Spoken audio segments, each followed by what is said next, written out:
12장 17절 말씀 다 함께 봉독하도록 하겠습니다. 봉독합니다. 여호와께서 아브라함의 아내 사레의 일로 바로와 그 집에 큰 재앙을 내리신지라. 아멘. 말씀을 보실까요? 오늘은 사라를 돌보신 하나님이라는 제목으로 한 번 더 살펴보도록 하겠습니다.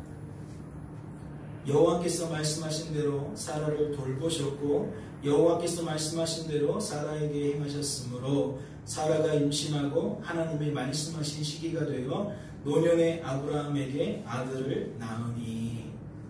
사랑하는 성도 여러분, 여호와께서 말씀하신 대로 사라를 돌보셨다라는 이 말씀은 어떠한 의미입니까?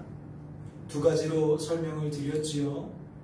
좁게는 생리가 끊어진 여성이 그럼에도 불구하고 임신할 수 있도록 돌보셨다는 의미로 여길 수 있습니다. 우리 전능하신 하나님께서 불가능한 일을 가능하게 만드셨다라는 의미인 거죠. 또한 임신한 아이를 출산하기까지 아이와 임산부에게 적잖은 위험이 따를 수밖에 없는 상황 속에서 아이가 건강하게 자랄 수 있도록, 아이를 무사히 출산할 수 있도록 아이와 임산부를 돌보셨다는 의미로 여길 수 있습니다. 다시 말해 좁은 의미라는 것은 임신과 출산의 한정에서 우리가 해석하는 의미라는 것이지요. 그렇다면 넓은 의미는 어떻습니까?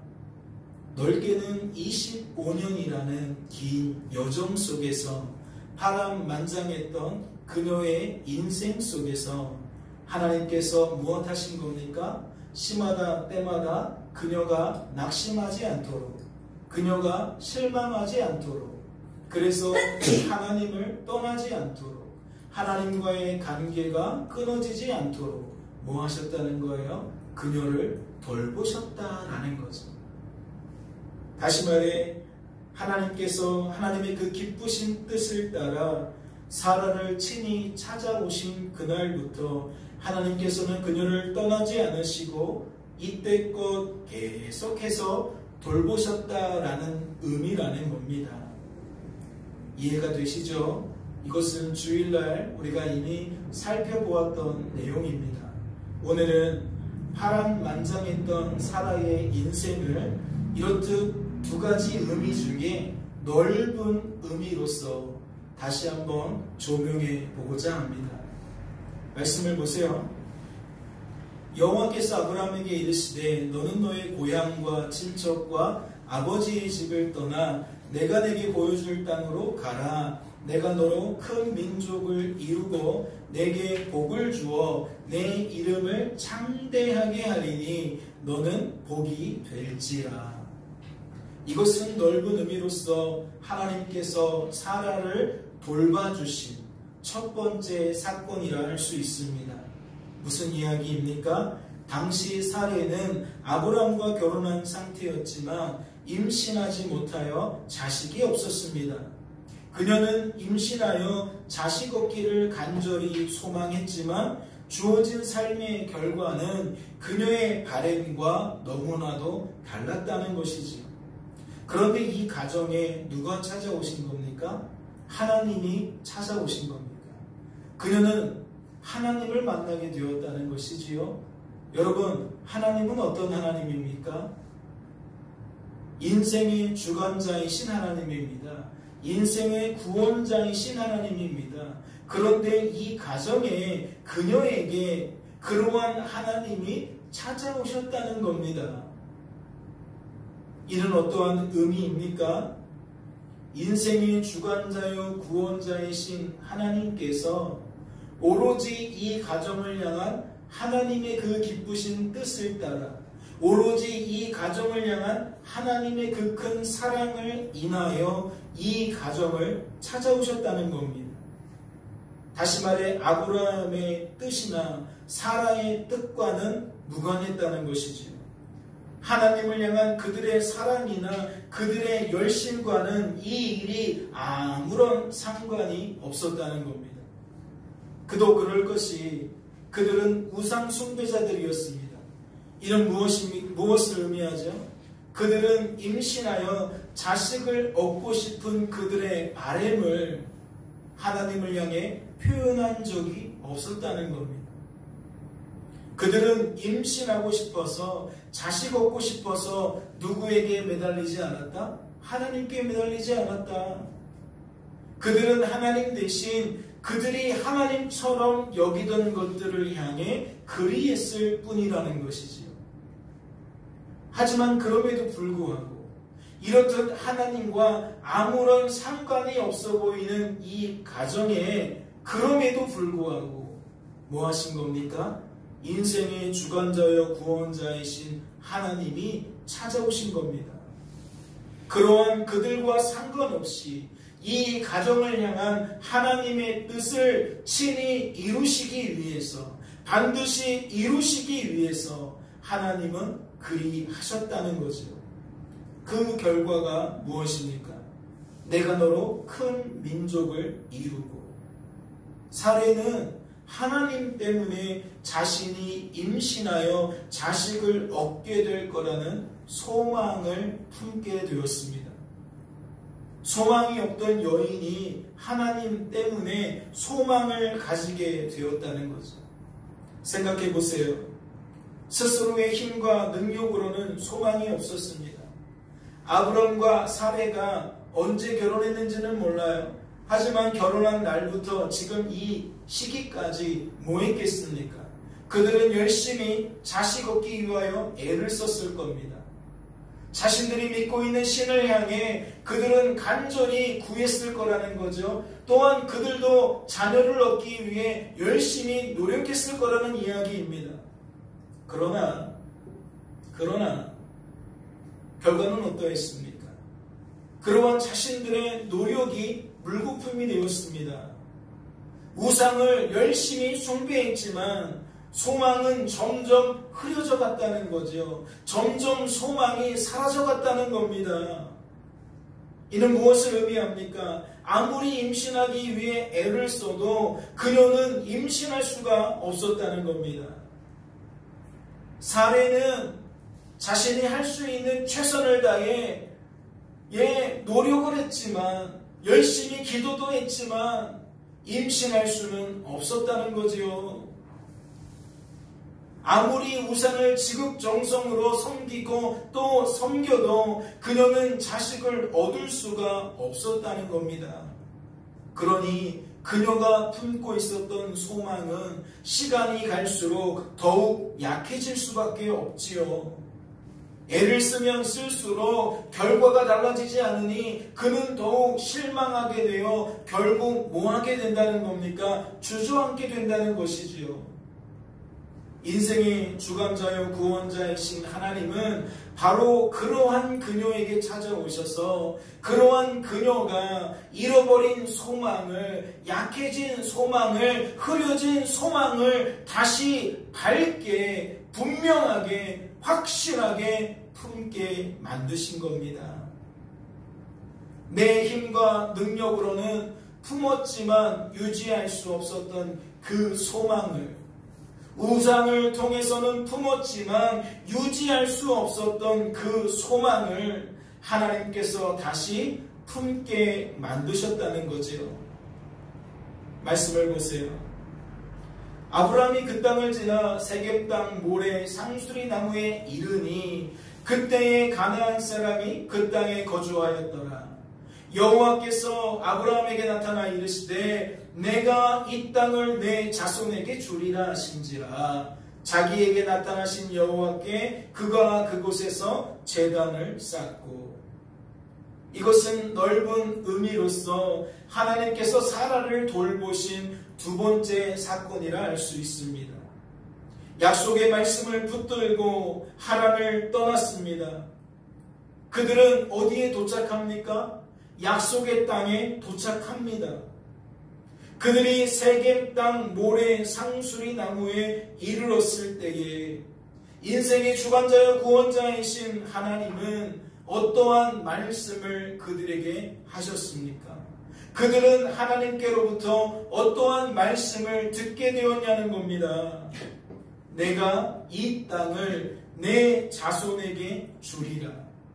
내가 이 땅을 내 자손에게 주리라. 그렇다면 이것은 무엇을 의미하겠습니까? 사례는 하나님 때문에 자신이 품게 된 소망을 뭐하게 되었다? 더욱 확신하게 되었다. 이런 이야기이죠. 나는 하나님 때문에 반드시 임신하여 자식을 얻게 되겠구나.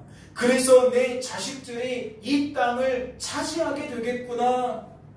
자신이 품게 된 소망을 지금 들려주신 이 말씀 때문에 더욱 확신할 수 있었다라는 겁니다. 생각해 보세요. 소망을 품게 된 인생들의 대표적인 반응이 무엇입니까? 과연 이 소망이 언제쯤 이루어질런지 궁금해하는 것입니다. 즉 소망을 품게 된 인생은 시간이 흐를수록 무엇하게 된다? 재촉하게 된다. 소망이 속히 이루어지지 않으면 자꾸만 조급해진다는 이야기이죠. 속히 이루어지기를 바라는 마음이 점점 더 커지기 때문에 이렇게 반응할 수밖에 없다는 겁니다. 이는 사례라고 예외일 수 없겠지요. 그동안 내 힘과 능력으로는 실패했지만, 우상을 통해서는 실패했지만, 그래 하나님은 다르겠지. 하나님은 이전과는 다를 거야.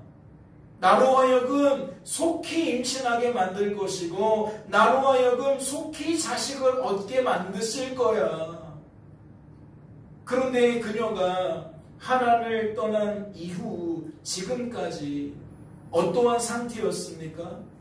여전히 임신하지 못한 상태였습니다. 여전히 자식을 얻지 못한 상태였다는 것이지요. 더군다나 그녀는 이미 소망을 품었다가 주저앉은 적이 2번이나 있잖아요. 이미 그녀는 그러한 경험이 있었잖아요. 그러니 뭐 할 수밖에 없는 겁니까? 남들보다 더욱 마음이 조급해질 수밖에 없는 겁니다. 하나님은 다를 거야 라는 그 생각이 결국 더 내 자신을 압박했을 거라는 거죠. 하나님 언제쯤입니까? 우리들은 하나님을 떠났는데, 우리들은 이제 약속의 땅에 도착했는데 하나님 자식은 언제쯤입니까? 이렇듯 그녀의 마음은 조급해질 수밖에 없었다는 거죠. 시간이 흐르면 흐를수록 혹여라도 예전에 경험했던 그 실패의 경험들을 반복하게 되는 것은 아닐까 싶으니 그녀는 더욱 마음이 애가 탈 수밖에 없었다는 겁니다. 여호와께서 아브라함에게 나타나 이르시되 내가 이 땅을 내 자손에게 주리라 하신지라. 말씀은 바로 그러한 상황 속에서 하나님께서 그녀에게 이와 같은 말씀을 들려주신 겁니다. 내 마음이 막 흔들리기 시작한 그 상태에서, 조급해진 그 상태에서 하나님은 이와 같은 말씀을 들려주셨다는 거지요. 그러니 어떠한 결과로 이어지겠습니까? 흔들리던 그녀의 마음이 다잡게 되어지는 사건으로 여겨졌을 겁니다. 자신이 하나님 때문에 품게 된 소망을 놓는 것이 아니라 더욱 강하게 붙들게 되는 사건이 되었을 거라는 이야기이지요. 말씀을 보세요. 그 땅에 기근이 들었으므로 아브람이 애굽에 거류하라고 그리로 내려갔으니 이는 그 땅에 기근이 심하였습니다. 그렇다면 오늘 본문에 직접적인 배경이 되어지는 이 일은 어떻게 여겨졌을까요?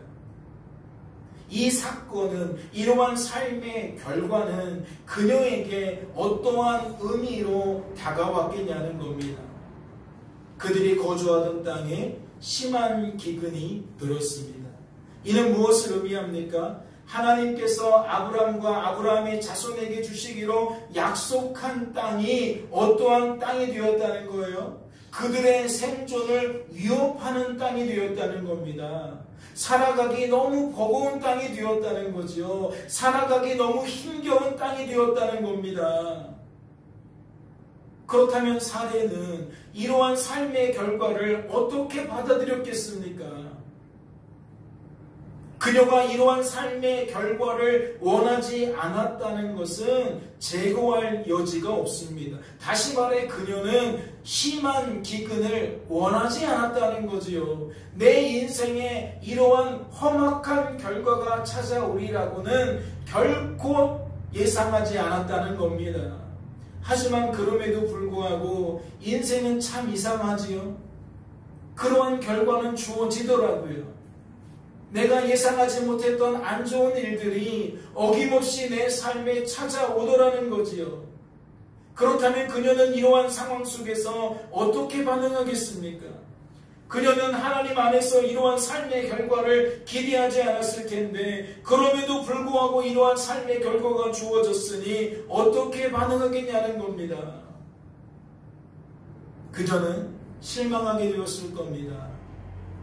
다잡았던 마음이 또다시 뭐하게 되었다? 흔들리게 되었다. 이는 그녀의 남편인 아브라함도 마찬가지였겠지요. 그러한 아브라함은 어떠한 선택을 합니까? 심한 기근을 피해 애굽으로 내려갑니다. 실망한 그는 약속의 땅을 버렸다는 거예요. 하나님께서 내게 주시기로 약속한, 내 자손들에게 주시기로 약속한 그 땅을 버렸다는 것이지요. 그리고 뭐 했다는 겁니다? 뭐 했다는 거예요? 애굽으로 내려갔다는 거예요. 이는 무엇을 의미합니까? 그는 약속의 땅보다 생존을 선택했다는 겁니다.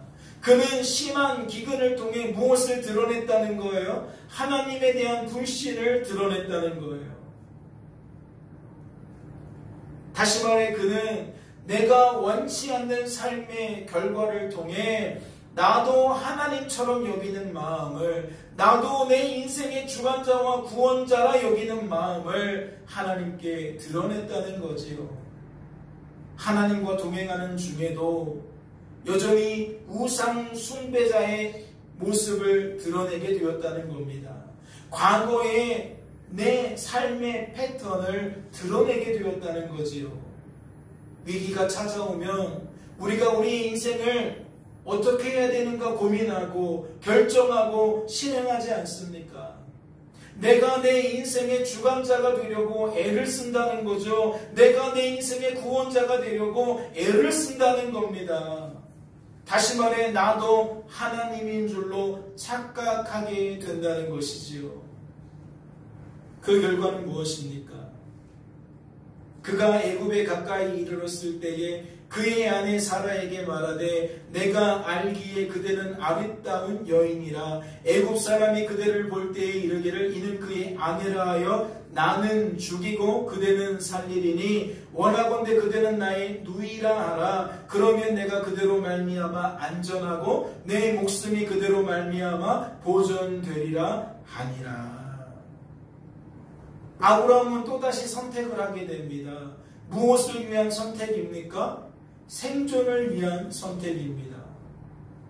그는 나도 하나님인 줄로 여기는 그 마음을 계속해서 드러냈다는 거지요. 나도 내 인생의 주관자와 구원자라고 여기는 그 생각과 감정과 의지를 계속해서 드러냈다는 겁니다. 그게 무엇입니까? 남편을 오빠라고 부르게 한 겁니다. 그리해야만 자신이 애굽 사람들에게 죽임당하지 않을 것이라고 여기고 그리할 것을 당부했다는 것이지요. 그렇다면 사례는 어찌 반응합니까? 남편의 이렇듯 우상 숭배자의 모습을 잔뜩 드러냈을 때에 사례는 어떻게 반응하냐는 거지요. 사례는 그러한 아브라함의 말에 수긍합니다. 그러한 남편의 생각과 감정과 의지가 옳다고 여겼다는 거지요. 그럴 수도 있겠네. 그럴 수도 있겠다. 그녀는 남편의 말에 공감했다는 겁니다. 이러다가 자칫 우리 가정이 몰락할 수도 있겠다. 내 남편이 살해를 당할 수도 있겠다. 우리들이 심한 기근을 피해 애굽으로 내려온 것은 죽고자 함이 아니라 살고자 함인데, 그리하지 않으면 내 남편이 죽을 수도 있겠구나. 그는 생각과 감정과 의지 속에 동의했다는 거죠. 그렇다면 이것은 무엇을 의미할까요? 남편만 아니라 그녀 역시 나도 하나님처럼 여기는 마음을 드러냈다는 겁니다. 내 인생의 주관자와 구원자라 여기는 그 마음을 드러냈다는 거지요. 다시 말해, 내가 내 인생을 주관하려고 했다는 겁니다. 둘 다. 내가 내 인생을 구원하려 했다는 것이지요. 둘 다. 사랑하는 성도 여러분, 그 결과는 무엇일까요? 아브라함이 애굽에 이르렀을 때에 애굽 사람들이 그 여인이 심히 아리따움을 보았고 바로의 고관들도 그를 보고 바로 앞에서 칭찬함으로 그 여인을 바로의 궁으로 이끌어 들인지라. 이에 바로가 그로 말미암아 아브라함을 후대함으로 아브라함이 양과 소와 노비와 암수 나귀와 낙타를 얻었더라. 아브라함은 스스로 자신을 구원할 수 있었습니다. 그는 죽지 않고 살 수 있었다는 거지요. 무엇 때문에? 그의 선택 때문에, 그의 판단 때문에 그는 그리 되어질 수 있었다는 겁니다. 더군다나 말씀은 어떻게 소개합니까? 목숨을 보존했을 뿐만 아니라 그가 예상하지 않았던 많은 재산까지 얻게 되었다고 소개합니다. 이러면 일석이조죠. 목숨만 부지했으면 좋겠다 여겼는데 이거는 목숨을 보존할 뿐만 아니라 많은 물질까지 생겼으니 일거양득입니다. 너무 좋은 상황이에요. 그렇다면 이러한 결과는 무엇을 의미하겠습니까? 어떠한 결과로 이어지겠냐는 겁니다. 나도 하나님인 줄로 여기는 그 마음이, 나도 내 인생의 주관자와 구원자라 여기는 그 마음이 뭐하게 되었다? 더욱 굳어지게 되었다. 내려오길 잘했어. 나를 오빠라 부르기를 잘했어. 이러한 생각과 감정과 의지가 더욱 굳어지게 될 거라는 거지요. 그래, 무슨 일이 생기면 내가 신중하게 판단해야 돼. 내가 올바른 결정을 내려야 돼. 그래야만 내가 죽지 않고 살 수 있어. 더 굳어지는 거예요. 나도 하나님인 줄로 여기는 그 마음이, 나도 내 인생의 주관자와 구원자라고 여기는 그 마음이 더욱 확고해진다라는 거지요. 그런데 하나님은 이러한 결과를 뒤집어버리는 일을 발생하게 만드십니다. 마치 약속의 땅에 심한 기근을 만들어내신 것처럼 이제 애굽 땅에서 이러한 결과를 한순간에 변화시켜버릴 커다란 위기를 만드신다는 거죠. 그것이 무엇입니까? 사례를 애굽의 황제가 자신의 아내로 삼으려고 한 겁니다. 이는 무엇을 의미할까요? 아브라함은 그의 뜻대로 그의 열심대로 목숨을 보존했지만 생각지도 않던 많은 재물을 얻게 되었지만 무엇을 잃어버리게 되었다? 그것들과 비교할 수 없는 내 목숨과도 같은 감히 물질과 비교조차 되지 않는 귀한 아내를, 소중한 아내를 잃어버리게 되었다는 거예요. 그렇다면 사례의 입장에서 이 일을 생각해 보세요. 여인의 입장에서 이 일을 생각해 보라는 겁니다. 이러한 결과를 그녀가 원했을까요? 졸지에 새로운 남편을 맞이할 수밖에 없는 이 상황을 그녀가 원했겠냐는 겁니다. 애굽의 황제는 애굽 땅에서 가장 커다란 권세를 가진 사람을 의미합니다. 그의 결정을 번복할 수 없다는 거지요. 그가 그녀를 아내로 삼고자 한다면 아무도 그 뜻을 거스를 수가 없다는 겁니다. 과연 남편을 오빠라고 부르며 그녀가 이러한 삶의 결과를 기대했을까요? 남편의 목숨을 부지하기 위한 선택이 아니라 그녀는 오히려 이때를 통하여 자신이 새로운 곳에, 더 좋은 곳에 시집가게 될 것을 기대했겠냐는 겁니다. 만약 그녀가 원하지 않았다면, 만약 그녀가 기대하지 않았다면 이것은 무엇을 의미합니까? 결국 그녀는 또다시 주어진 삶의 결과 때문에 실망하게 되었음을 의미합니다. 임신하여 자식을 얻고자 했지만 그러지 못해서 실망했던 것처럼, 약속의 땅에서 이제는 평안하게 될 것을 기대했지만 그러지 못한 상황 때문에 실망한 것처럼, 이제 그녀는 애굽에서 또다시 그러한 상황에 놓이게 되었다는 거지요. 바로 그때 인생의 주관자여 구원자이신 하나님이 역사하십니다. 하나님은 심한 기근을 통해 아브라함이 애굽으로 내려가려고 할 때 역사하실 수 있었거든요. 그런데 그때는 잠잠하시고 이제 급하게 역사하시더라는 겁니다. 말씀은 이렇게 소개합니다. 여호와께서 아브라함의 아내 사라의 일로 바로와 그 집에 큰 재앙을 내리신지라. 애굽 땅에서 아무도 바로를 제어할 수 없는데, 바로의 뜻을 꺾을 수가 없는데 누가 꺾으시는 거예요? 하나님이 꺾으시는 거예요. 아브라함과 사레의 가정을 지켜주시기 위해서 하나님이 나서셨다는 거지요. 그 결과가 무엇일까요? 그 결과가 무엇일까요? 하나님께서 그녀를 구원하시기 위하여 행하신 이 일의 결과는 무엇이겠냐는 겁니다.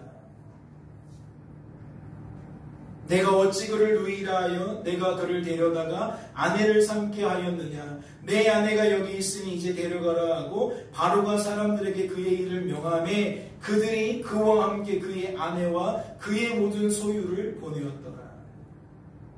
하나님께서 역사하시니까 애굽의 가장 큰 권세를 가지고 있던 사람이 그들을 어찌하지 못합니다.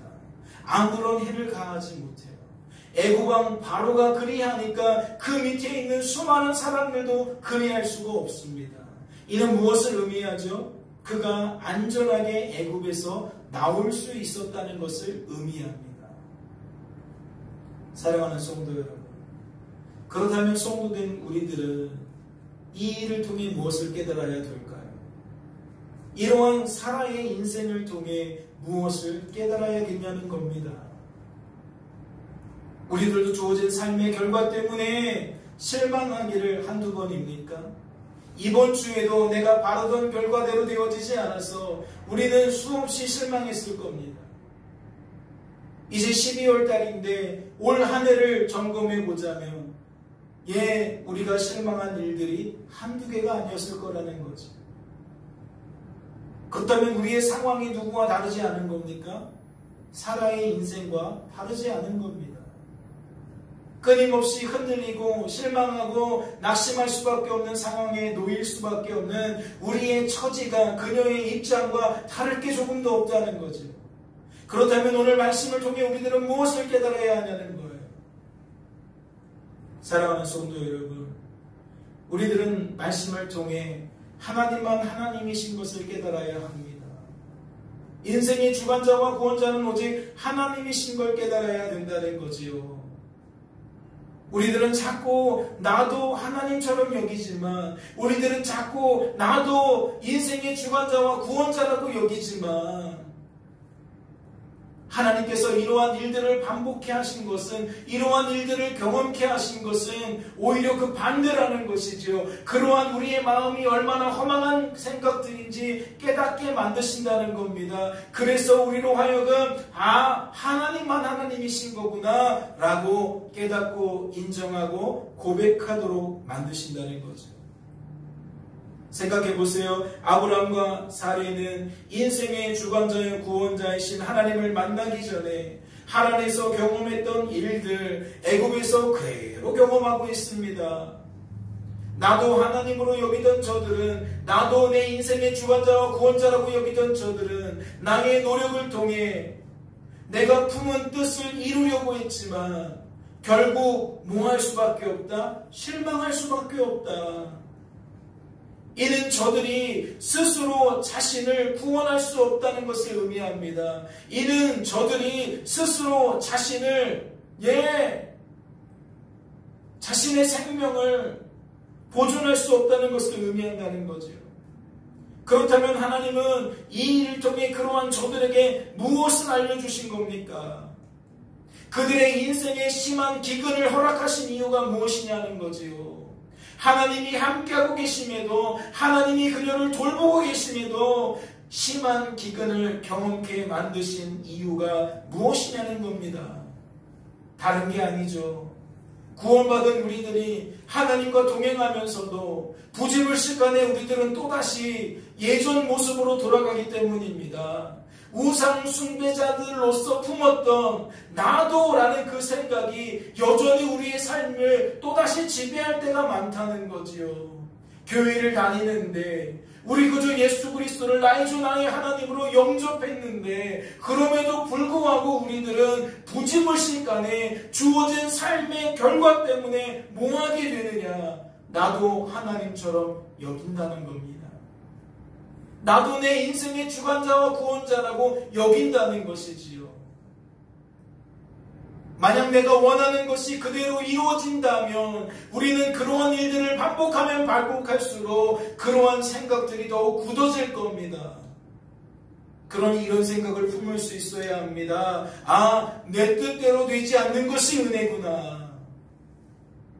심한 기근을 만나게 된 것이 은혜구나.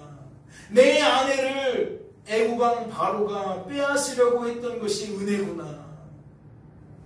이런 일이 없더라면 내가 하나님과 동행한다고 생각하면서도 여전히 우상 숭배자의 마음으로 하나님과 동행했을 텐데 이러한 일이 있었기 때문에 내가 생각을 고쳐먹게 되는 거구나. 깨달아야 된다는 거지요.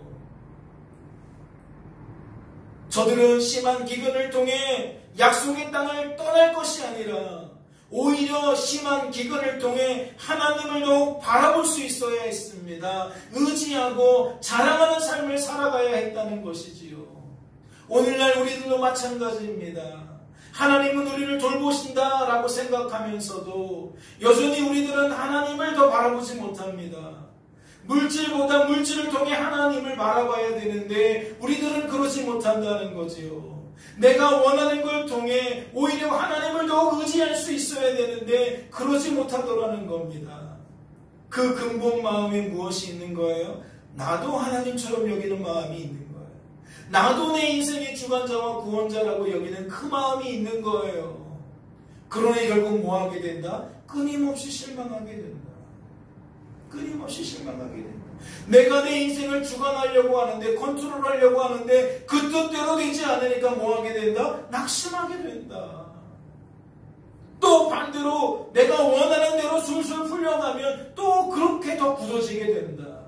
그러니 원하는 대로 돼도 원하는 대로 되지 않아도 우리들은 뭐 할 수밖에 없다? 하나님과 점점 멀어질 수밖에 없다. 하나님만 하나님인 것을 깨닫고 인생의 주관자와 구원자가 하나님이신 것을 깨달아야 되는데 오히려 우리들은 원하는 대로 되어지든 원하는 대로 되어지지 않든 나도 하나님처럼 여기는 마음을, 나도 인생의 주관자와 구원자라고 여기는 마음을 고집할 뿐이라는 거지요. 그러나 하나님이 택하신 자들은, 하나님께서 구원하시기로 작정하신 자들은 구원받고 성도다운 삶을 살게 됩니다. 같은 일을 경험해도 그는 바라보는 것이 다르다는 거지요. 내 인생의 심한 기근을 통해 오히려 내 민낯을 깨닫고 하나님을 더욱 의지하려고 한다는 겁니다. 하나님을 더욱 바라보려고 한다는 것이죠. 아, 하나님은 내가 아니지. 하나님은 하나님이시지. 인생은 내 뜻대로 되어지는 것이 아니라 하나님의 뜻대로 되어지는 것이지. 내가 이것을 실망할 까닭이 무엇인가? 내가 이것에 절망할 까닭이 무엇인가? 내 인생을 주관하고 구원하시는 분이 하나님인데, 고민해야 될 것은 내가 아니라 하나님인데, 나를 주관하고 구원하시는 그분이 내 인생을 구원하시기 위하여 애쓰실 텐데, 왜 나는 그러한 하나님보다 내 힘과 내 능력을 더 의지하려고 하는 것인가? 생각이 다르다는 거예요. 내 인생을, 내 삶의 결과를 바라보고 받아들이는 그 관점이 아예 다르다는 거지요.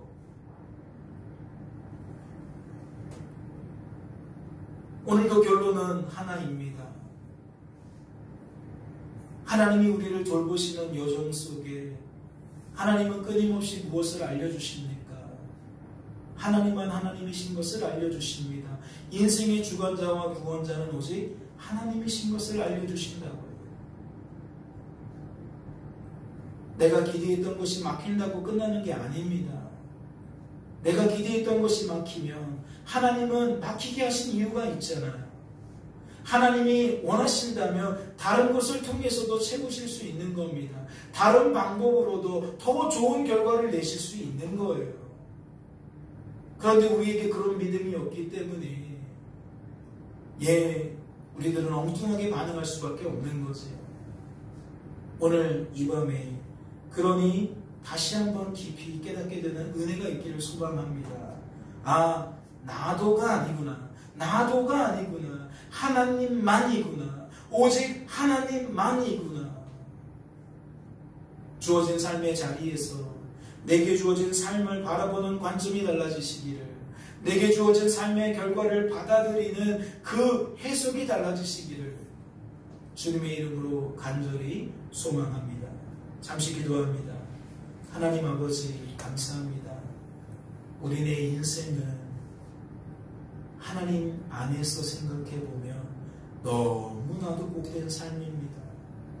그러나 하나님 안에서 생각하지 못하면 왜 이렇게 험악한 세월이 되어집니까? 왜 이렇게 험악한 인생으로 여겨지게 됩니까? 남들은 다 평안한 것 같은데 나만 곤고한 것 같습니다. 남들은 다 풍요로운 것 같은데 늘 나만 전전긍긍하며 사는 것 같습니다.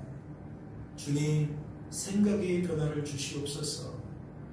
우리 구주 예수 그리스도를 나의 주 나의 하나님으로 여기게 우리들이 어찌하여 여전히 내가 사는 것처럼 주어진 삶을 바라보고 받아들이려고 합니까? 우리들은 이 죄된 상식과 가치관을, 사람 논리와 환경 논리를 벗어낼 수 없으니 오늘도 말씀을 듣는 이 시간 강권적으로 역사해 주셔서 우리의 생각과 감정과 의지가 달라지는 축복을 경험하게 하여 주옵소서. 그리하여 우리에게 주어진 삶이, 그 삶의 결과가 언제나 합력하여 선을 이룬다라는 말씀의 의미가 풀어지게 하여 주옵소서. 주께서 우리를 붙들어 주실 줄로 믿고 감사드리며 이 모든 말씀 우리를 주에서 구원하신 예수님의 이름으로 기도하옵나이다.